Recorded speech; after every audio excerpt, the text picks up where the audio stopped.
Organizations win championships. A Chicago Bulls podcast with Jason and Dan Bernstein on 312 Sports. Since we last left you on OWC, better things have happened for your Chicago Bulls. They've won 3 games and lost none in the intervening time. Hooray! This is episode 124 of Organizations Win Championships. Look what I did. Look at my art project. Thank you. Yes, lovely. A Chicago Bulls podcast here on 312 Sports. And not all is bad. None of the 3 games was anything you want to coach off of, especially the last one, which was really quite a thing. I enjoyed it because it was a perfect intermezzo.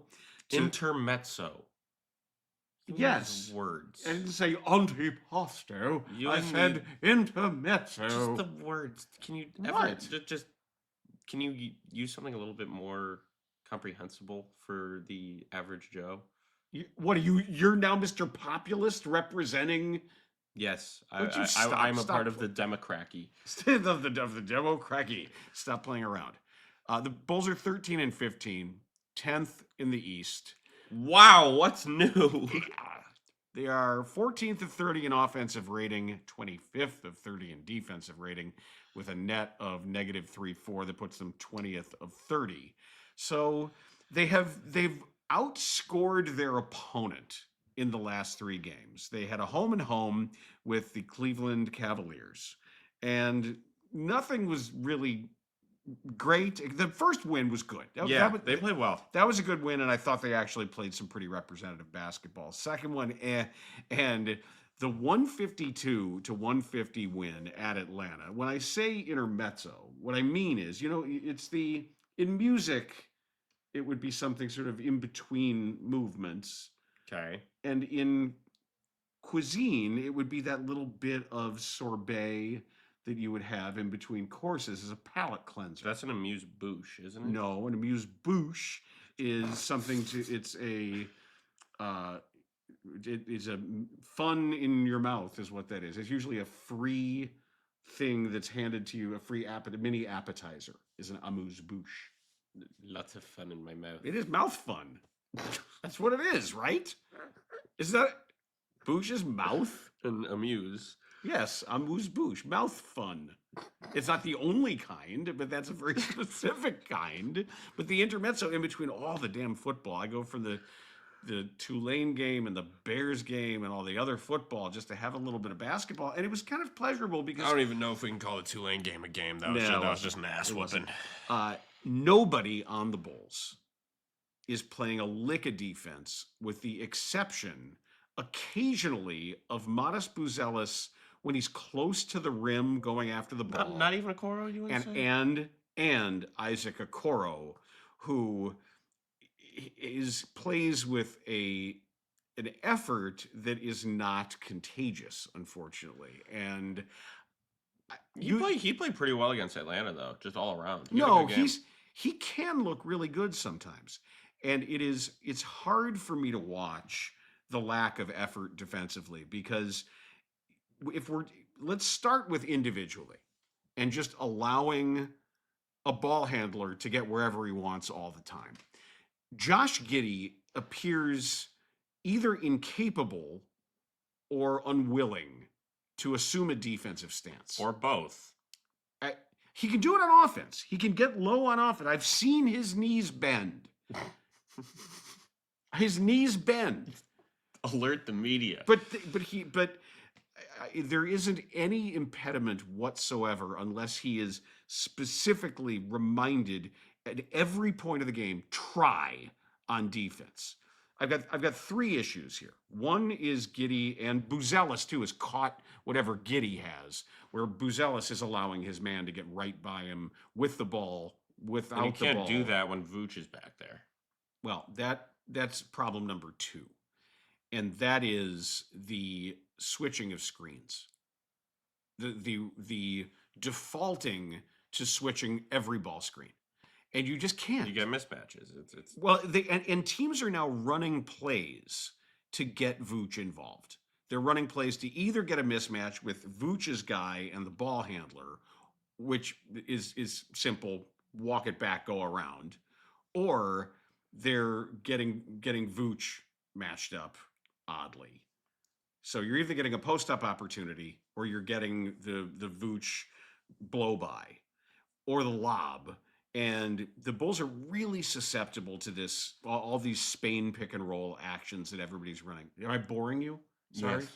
I also didn't have coffee this morning. Why not? It's this morning. It's 3:00. Because there was none in the coffee machine. Why didn't you make coffee?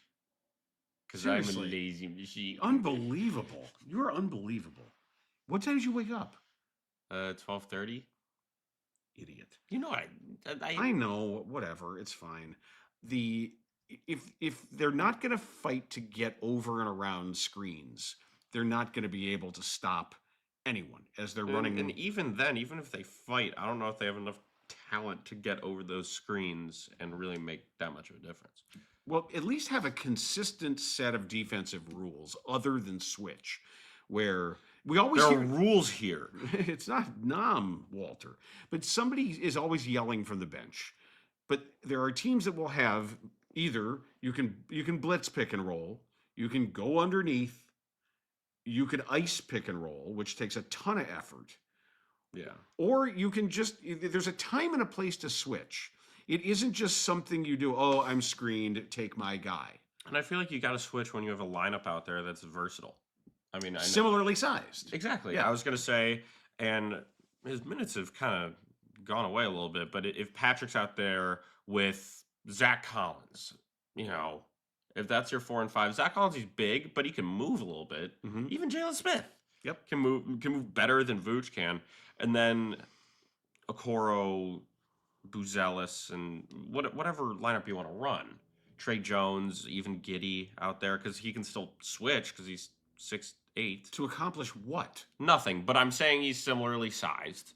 So I think that in order to play that style of defense, you need to have the right lineup out there. If Vooch is out there, you can't switch anything. Otherwise he's boned, or the team's boned vicariously through the Vooch boning. No, it's a real problem, and it's one thing if he's giving you 25 and 13 in a game, but he hasn't been close to that lately. And if Collins is getting his minutes and some of Patrick Williams' minutes, which is what it seemed to be. That Collins good. He's a good player. He's a good player, and he does. He's starting to shoot too. He's a willing shooter. I wouldn't say he's as good of a shooter as Patrick, but he's a willing shooter. He is, and in the last game, Giddy looked like he was looking for his shot more often. But this is not a sustainable anything of taking the ball out of the basket and hurrying down the floor. It's not an NBA life for this team. So they've got plenty of talent, and getting Herter back really helps them. Yeah. I can't quite quantify exactly what he does that they need. Yeah, but he's active. He's smart. He's tough. He's active. He makes shots. He can. He misses a bunch of shots too. But you're way too Ersan Ilyasova on him. Oh, no. So I'm only that way on one person. To those that are like, what the hell does that mean? And he's convinced that he has never seen Ersan Ilyasova make a shot, to the point where he has never scored a single point in his NBA career. Correct. It's all lies. It's all those stats are vast liberal propaganda. Vast liberal conspiracy. That's what it is. And it goes back to the basement of a pizza place. Well, there are conspiracies about him. About Ersan Ilyasova? That's not his real name, that he's way older than he says he is. What's his real name? I don't know. Rabbi Harold Moskowitz. No, but what I was saying was he said to me the other night, "Is Kevin Herter my new Ersan Ilyasova?" I said, "Come on." No, it just he feels like Kevin Herter never makes a shot. No, I saw him hit shots in the Atlanta game. I did. The hardest things I have going on. Atlanta? You mean Cleveland? No, the Atlanta game. Okay, because he hit some against Cleveland. Those I may have blocked out. The weird thing I have going on with Bulls games right now is trying to figure out who the play-by-play guy is. Yeah.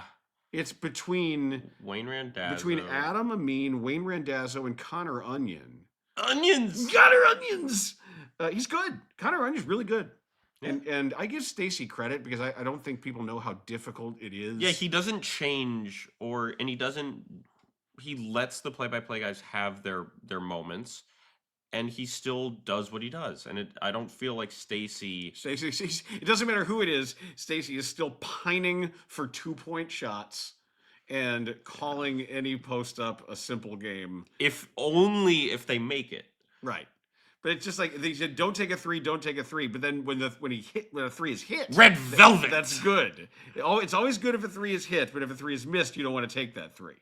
So I get it, but he does a really good job hanging in with with whom he's working. He only lets Adam Amin sing the Nationwide part though, right? Because Adam is a trained professional singer. Well, Stacey also likes singing it. Right, but he doesn't let he doesn't let Wayne sing, and I don't think he lets. He would let me sing. After that? Yeah. No, he shouldn't. He shouldn't let it. If you tried it, you would think it'd be really good, and then he would say it's terrible. He'd be wrong because I love singing. I don't know. I don't have to be good. I just you like can singing. love it. You suck. I don't care. I like it. I walk around and I make up silly songs, and that makes me happy. Do you have an example? I just will see something and make up a song about it. What I spy? Let's go. What do you see? I don't know. I would say, "Here comes Zoe coming down the stairs. What is she doing? Where is she going?" And then Zoe will look at me, and then Mom tells me to stop. That's pretty much how it works. So, if any of you out there are wondering what it's like to have Dan Bernstein as a father, well, what's wrong? Singing is good. What's wrong? You being my dad because you're annoying. I am annoying. You're incredibly annoying. That I will own. There's no question. On purpose too. Sometimes, yes. A lot. Meanwhile, this guy, almost 21 years old. Think about that. This little dude. Little. You were so little, and now you're not. And then you'll be 21, and then it's all downhill from there. Yeah. Then the thrill of going out drinking now, no. It's not I don't need the thrill of it because I go to places that I know will let me in now. However, I just have more places to go to. It's like the more Bee-Boos thing. Yeah, were you at 3 of them? Yeah, when I was 3 and I found the backup stuffed animal or the backup baby blankets that I had. It's a stuffed animal with a blanket. It's a head with a blanket attached to it. And he had 3 of them. We had one. It was called Bee-Boo for Blue Bear, and we had to get him because you couldn't leave the house without one. Otherwise, he'd throw a temper tantrum. And so there were 2 backups, and I found them. And they thought I would be disappointed. Like it's all a lie. But I just thought more. And you realized it was all a lie. Oh, I didn't care. Right, that's the thing. Yeah, whatever. It's just more of it. It's the greed they talk about in the Bible or whatever they call it. Who? What? Never mind. What greed and what Bible? And I'm gonna get flamed for this. What? What are you like glutton? Like the 7. The 7 deadly sins. Yes. Greed is one of them. Yes. Yes. That's what I meant. You ever seen the movie 7? No, I haven't. With Brad Pitt. Yeah, it's about the 7 deadly sins. You've never seen it? No, I feel like I've mentioned it, and you didn't. You said it was and you didn't want to watch. I'm not a. It's fine. It's fine. Some people love it. Just another Brad Pitt movie that's awesome. Is Moneyball, and they put the Bears comeback with that music. Oh, I know. It was awesome. I know. I've been watching it. It was pretty awesome. So the Bulls have the Hawks coming up again. Is this right that they're at Atlanta twice? They're at Atlanta tonight. I didn't think that. I guess it is. So then it's homestand. Yeah, then it's a homestand, and it's not great. Philly, Milwaukee, Minnesota, the Pelicans on New Year's Eve, then the Magic, then the Hornets. So if they go 0-3 against the Pelicans, it's possible. Oh, it's absolutely entirely possible. Now, so tonight's game against Atlanta, I will be interested to see. It will not be 152-50, but they are bad defensively. They're terrible. Sorry, it'll be 145-140. Somebody guard Vit Krejci. He's Euros, man. Somebody guard him. They allowed him, and that's the other thing. He's big. Plays. You don't think that he's how tall? 6'9". He's nice. I was going to get to 3 things regarding the problems with their defense, and I only got to 2. This is the last one. The last one is Guard this guy. well, guard the guy you're supposed to guard. Understand who's on the floor and what they're trying to do. I have seen too many out of control closeouts against guys who aren't going to shoot that shot. They're reacting to every kick out rotation as if everybody on the floor is dangerous from three. You don't want to run certain guys off the three. And every single day, it used to be written on a board, and then it used to be, written on a stapled sheaf of paper that would be on your chair in the locker room. Now, KYP. now it is zapped right to your device. You've got an app or you've got an encrypted tablet. Baseball players have those little cards. Yes. However you get it, that's on the player. That's on the player. That's not on the coaches, because that is done as a basic matter of course for every single game. And what's weird is that I feel like although the 3-point percentage early in the opponent 3-point percentage early in the year was low, I still feel like they weren't out of control on their closeouts. No, they were a better defensive team earlier. And I understand that Kobe not being there helps with that. But Iowa was playing, and but Zach Collins wasn't. So like it kind of offsets in a sense, and it's just discipline. Maybe they're getting frustrated or something. But now that you've won a few in a row, all right, let's reel something in here. Well, in the sense of let's not be stupid. There's certain guys who you are not going to be able to stay in front of for more than a dribble. I get that. Jalen Johnson's one of them. He's a good player. Yeah, he's really good. But the explosive. The concept. He's like if you took John Collins and just made him not 10 times better, but you made John Collins better and younger. Yeah, that's not bad. Because I feel like John Collins was solid, but Jalen Johnson's got a little bit more stuff going on. He was just better. I don't know if that's quite a fair comp. But the concept. He also didn't get put in the rim by Anthony Edwards in Utah. And wasn't John Collins? Wasn't it against the Bulls where the ball went right and Io grabbed it, and Io picked it up and laid it in? Wasn't that a double? That was also an Atlanta back-to-back thing, because the night before was AJ Griffin. It was hit a game winner. Adrian Griffin's kid, who's now retired. AJ's retired? Yeah, he retired after 3 years in the league to pursue like coaching. No, I think it's religious. I think he just wanted to be a pastor or something. Really? Yeah, he was just like, I'm retiring to devote my life to Jesus or something. Okay, good luck to him. Yeah, you make a lot more money playing basketball. I was going to say a lot more. There's a lot of time for devoting your life to something else when you can earn. When you're 24, how old is he now? 24? He's young.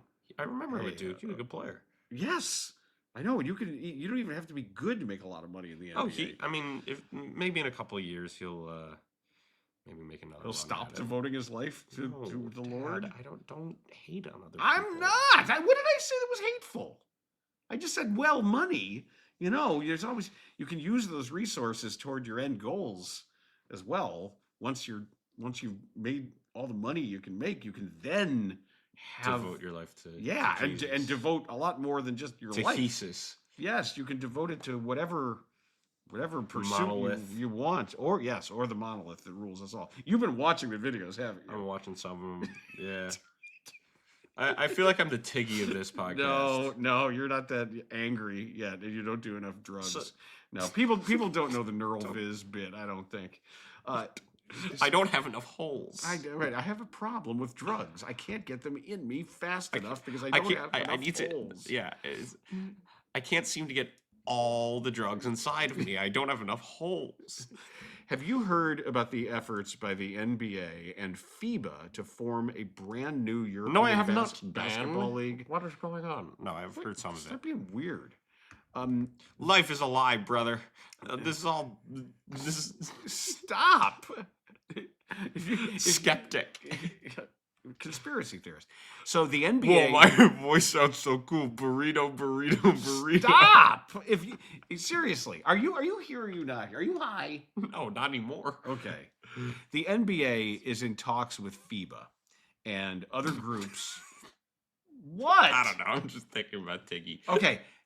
I need you here right now. Okay, fine. Okay? Seriously, did you take like a bunch of acid? No. Okay. All right. Took a bunch of ass. Crack! The NBA and FIBA are going to build a new league in Europe, and it looks like it's going to be huge. They're going to ownerships of big soccer teams, and they want teams in some of the big cities that don't have teams. And I don't know exactly how this is going to work, but apparently, rather than the Champions League that they have, they're going to have a European league where if you have membership in one of the national leagues, the Bundesliga, La Liga, etc., you'll be able to be eligible for this one, and it is above and beyond. You don't have to make the choice between your regular national league and this pan-European league, which they've done with like Eurobasket, but this would make it more permanent. And it's possible that NBA teams could then play in some way, shape, or form in this league. Yeah. That would be the ultimate goal. You could send NBA teams over there, and you would have these concurrent things like they're trying to do with the NBA Cup, which the Knicks won, by the way. I really God, enjoyed that moment post game was hilarious. Which one? Oh, the thumb in the butt. Yeah. Yeah, in case you Josh Hart didn't know the camera was on him when Jalen Brunson was accepting the NBA Cup, and Josh Hart gave him the little Christmas goose. and then he was joking about it but that's good for him. I loved that game, by the way. I loved watching the NBA Cup final. And Wembanyama is so damn good at basketball. He is. He's very good at basketball. Breaking news here on Organizations Win Championships. I will say this about him. I feel like every week we have a new conversation about him, just because it's hard not to when somebody's that unique. Right. I didn't expect him to be this good this quickly. I expected him to have some moments where it's like, wait, what can this guy do? What can this guy do? I thought he was gonna have a couple like bowl years and then explode. A couple bowl years. Because remember, Bol would have these moments. I think he would have more than that, because I think he's obviously better than that. But I just didn't. Call me crazy. I didn't expect it to be this dominant this soon. But it happens that when you train with Akeem Olajuwon and become a monk. He didn't become a monk. Rage bait. He didn't become a. What's this? L. Don't touch me. Seriously. You face. Dick. What? Ow, don't hurt me. I already told you I just got a vaccine here, so don't punch my arm. Maybe now I will. Okay. Now you have to look out for it, because I right. might. All right, then I'll just give you one of those to the nards. Please do not. Okay, then don't touch me. Ow. But yeah, he's dominant right away, and he's pretty good. Isn't just dominant. So good. He is playing, essentially. I've seen this on a video. He's Kevin Durant on offense, man. I said that he's Mega Durant, and you laughed at me. You told me I was wrong. I said he is a Mega Durant. After the draft, you said that? I said it when I saw him in person. When I actually went and watched him warm up and watched him move. I don't think I made fun of you. Yes, you did. Because you absolutely That was recently when you saw them. Let me check the receipts. What receipts? I said he's Mega Durant. And you said, no, he's not. That's what he is. Wemby is like Mega KD. I didn't say anything. You said it to my face. You didn't say it via text. I was at school. I couldn't have said it to your face. You said it later. I know you made fun of me for it. I know you did. You did. And I love how right. the text before it is Okoro sucks. Well, he was having a bad day. And then a few texts later, Javante just pants Patrick. He did. Yeah, that was ugly out there. But your guy Javante hanging in. You're keeping the faith. You're keeping the candle burning for Javante. He's playing pretty well. I know he is. Okoro's better than Javante. Yeah, he's more talented. He's not my Pookie. So, I know. The video I showed you that explained using math and geometry. Yeah, that was awesome. It's really cool. That Wemby is essentially compared to the average NBA player, not the average person, compared to the average NBA player, Wemby is playing on a 60-foot long court with 8-foot rims relative to the NBA. Did you see the number of times he touches the ball more than, was it 11 and a half feet? I think it was 12. 12 feet off the ground? Yeah. That's insane. That is insane. That's 2 feet above the rim. A shot being 2 feet above the rim, and he can just kind of go, boink. It's that, or it's a pass, or it's like literally in a game, the number of touches that he has that are at 12 feet or higher was just absolutely astounding. Absolutely ridiculous. Lobs. Yeah. Although, and I'll say this too, what they're doing with him and Luke Cornett. Shout out Luke Cornett. Cornett's good. He got good. Luke Cornett is good. He can shoot it. He runs the floor. He has a Former Bull. He has a strange looking body, but he got stronger, and now he's getting like veteran old chest man hair. Yeah. Like he's just got like that old man thing. And the other guy, who else did I tell you? Another guy who I thought was just big white dope, who I believe is still leading the NBA in block shots. And he has 2.5 every game and keeps them in play. Jay Huff. Yeah. Great shot blocker. Wait, he leads the NBA in blocks? I think he leads them in average. Does he get enough minutes? He doesn't need them. Oh, an average. I think so. I I thought know it's total blocks. I thought you were saying total. I think it's an average, but he's really good too. Total, it's obviously Vic. Wemby. Even though he's out for a month, it still probably is. Yeah, I think that's right. There was another point I was going to make, and I couldn't remember. It had to do with the NBA and the Euro League, and you brought up something, and then I forgot it. Well, because you started talking about the NBA Cup, and then I started talking about Oh, Wemby. that's what it was. Thank you. It was Amazon Prime's NBA coverage. Oh, yeah. Is really good. And did you hear Adam Silver not saying ESPN, but essentially calling out ESPN? No. He did an interview with the Prime crew. And he said, I really appreciate how you teach the game. I really appreciate how this group doesn't just talk about... He said, for a long time, all we hear about is how hard they're playing or how much effort and intensity. He said, you explain to people why things are happening, and I think that's great. And that reminds me that reminds me of the older TNT coverage with God, I miss it. Inside the NBA, where Kenny would go up to the screen and do his little drawings and explain things, kind of like Stacey does when he's freeze it right here, kind of like that. But to do that on a national level, sometimes people don't want to hear that. Oh my goodness! Hello, hair, my hair. Your hair's... I just looked up, and it looks like I got electrocuted. You look like Beaker from Muppet Show, a little bit. Or there's something else going on. I don't know why it's so... Who was the Spurs draft pick that had to wear his hat on the very top of his hair? Oh, Lonnie Walker. Lonnie Walker. Well, don't talk to, because that actually has a story. I know. Yeah, that's right. And he went through some things. But remember when he put that... We can check if a hat was fit on my head. That was your hat. I know, and but it's let's see if it goes on top. Okay, so it goes on top, and I can go like this. Champion. Like you guys won the title on that team, remember? We did. Fall ball championship. Don't you remember? It's a hell of a logo. It is. Don't you remember?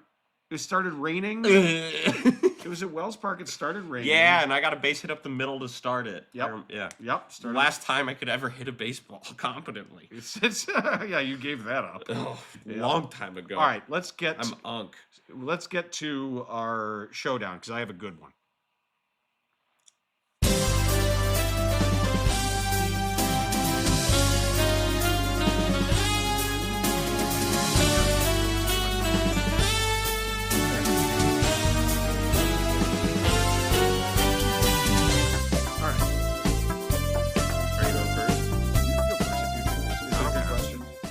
Okay. All right. Go with yours first then. So, put your phone away. I am.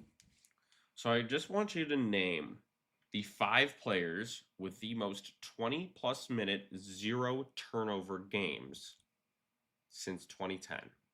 20-plus minute, 0 turnover games since 2010? Yeah.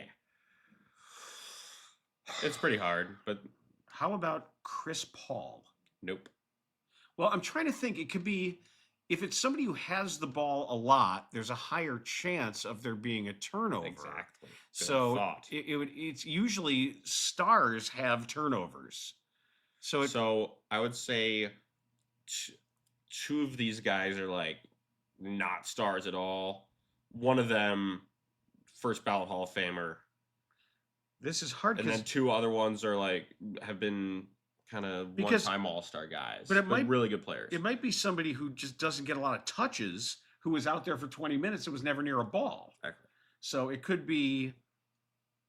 I'm gonna say Gobert. No, but that you're in the right bracket. Yeah, I'm just trying to somebody like that who's a good player. You're in the ballpark. Like one dude on here reminds me older, but kind of reminds me a little bit of that. More athletic, but not as good of a shot blocker. More athletic to go. How? No, barely current. Barely current. Yes. Oh, DeAndre Jordan. DeAndre Jordan.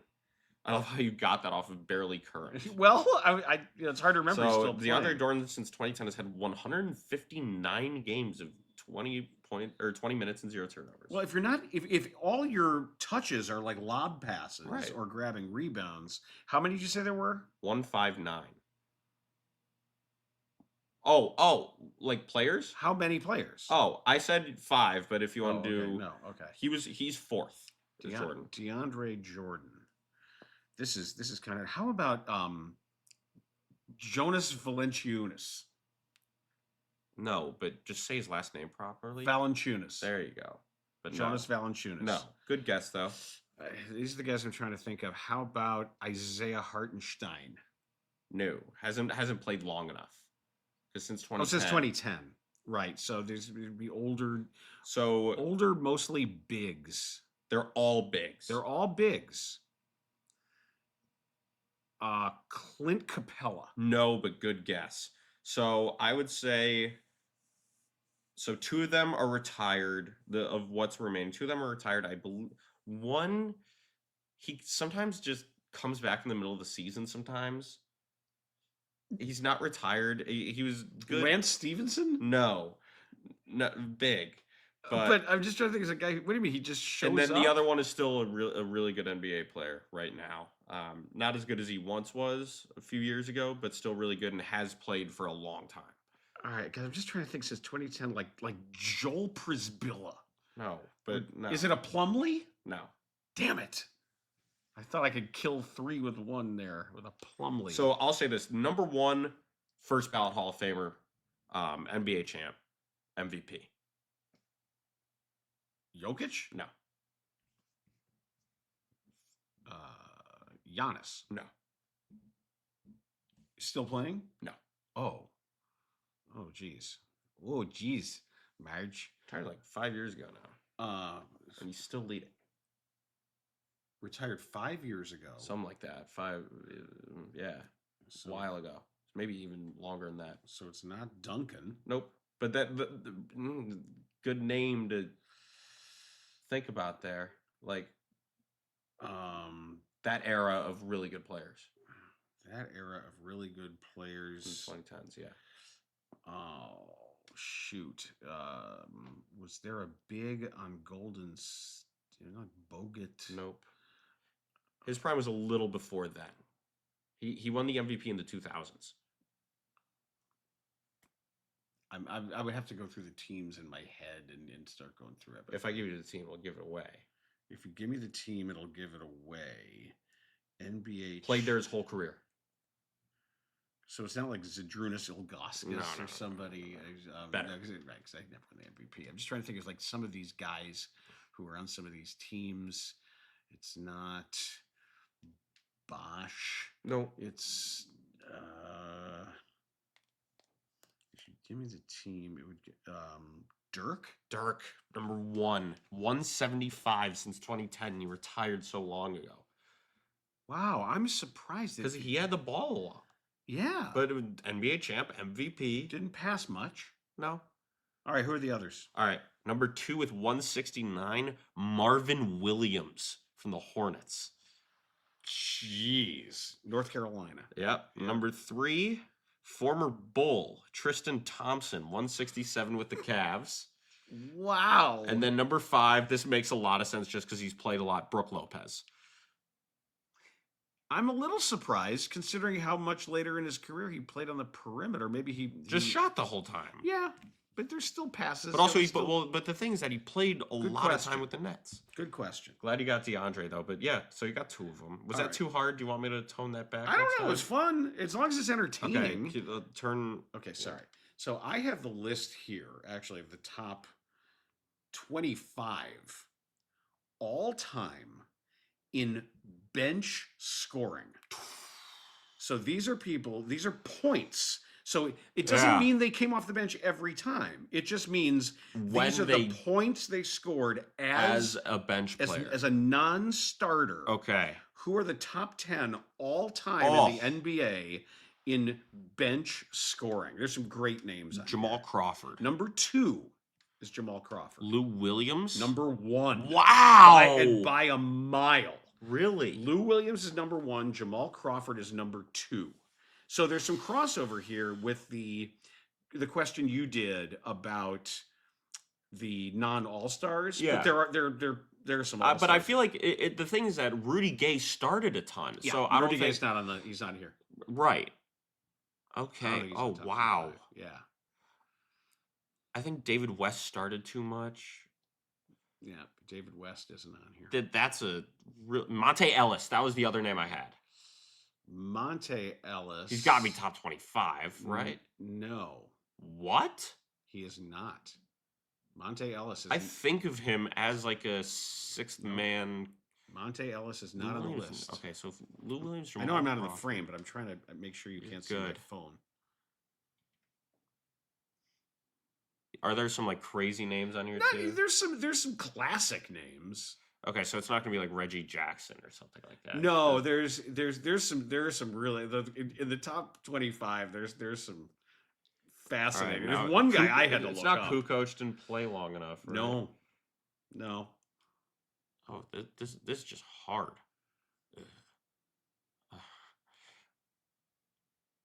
Wow.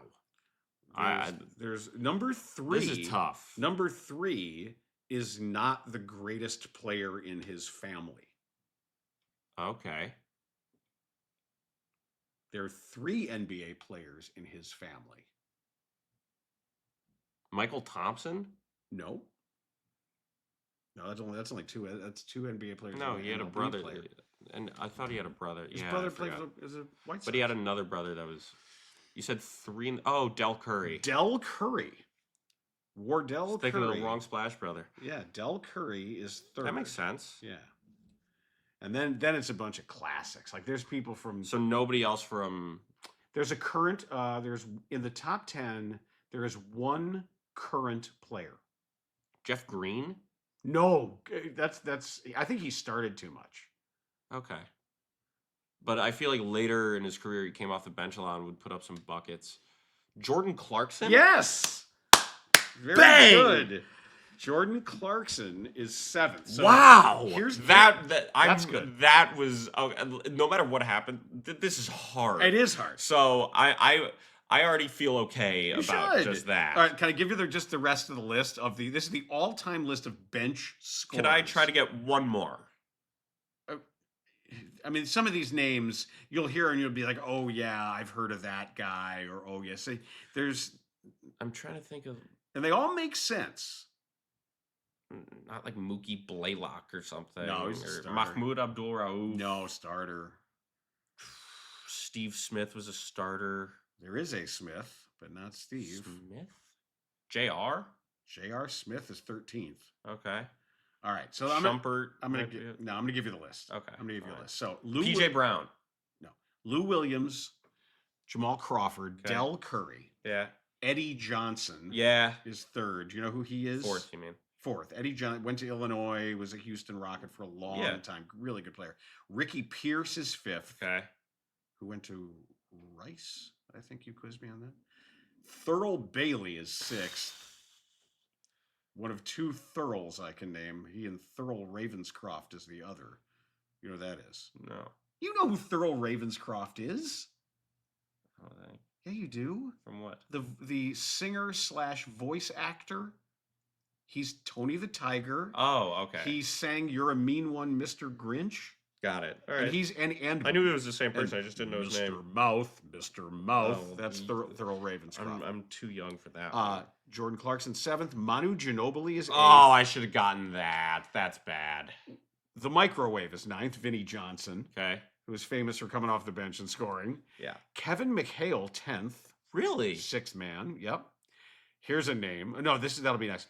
I should out of the top 10. I'm only disappointed that I didn't get Manu. 11th is Jason Terry. Yeah, that makes sense. 12th, Leandro Barbosa. Barbosa is 12th. Yes. He played forever, and Yeah. he could come off the bench for the Warriors and give you a good 13. 13th is J.R. Smith. Yeah. Kyle Korver Yeah. is 14th. Surprised I didn't guess him. Detlef Schrempf, A good 15. player. Dale Ellis, Oh, 16th. Patty Mills, 17th. Dale Ellis was ahead of his time. Yeah, it was. Could stroke it. Antoine Carr Yeah. is 18th. Alec Burks, 19. Really? Is Antoine Walker up there? Too much of a starter, right? Chris Gatling, 20th. Gerald Wallace. JJ Barea, Yeah, played a long 21st. time. Al Harrington, 22nd. RJ, Richard Jefferson. Ben Gordon, 23rd. Yeah, I think of him as more of a starter, though. Terrence Ross, 24th. Holy crap. And a guy I had to look up who I didn't even really remember, Ron Anderson, who played 10 years. Ron Anderson was with who was he with? Terrence Ross name. That's surprising. Like, not Monte Ellis? Nope. Not bad, though. Pretty well done. Nice job. That's going to do it. I'm glad I got the top two, and I was able to pull Jordan Clarkson out of my head like a rabbit, according to Jason Witten. I referenced that today, actually. Like a rabbit out of his head. Pulling a rabbit out of his head. And then eating rib in Beantown. Eating rib. You're stealing my bit. That'll do it for OWC 124. The Bulls, we'll see if when we convene next time with this new stretch of games. Live after I turn 21. I hope so. I think you'll be fine. Oh, you hope your son will live. Aw. And we'll see if the Bulls' win streak is still intact. My bet, no. But how about no? He's already used it. Cody's already used that for I you. Thanks to Cody Del Mendo, by the way, for being our producer for this episode. Yeah, because Maddie sucks. Stop! Of Organizations Win Championships, a Chicago Bulls podcast on 312 Sports. Organizations Win Championships, a Chicago Bulls podcast with Jason and Dan Bernstein on 312 Sports.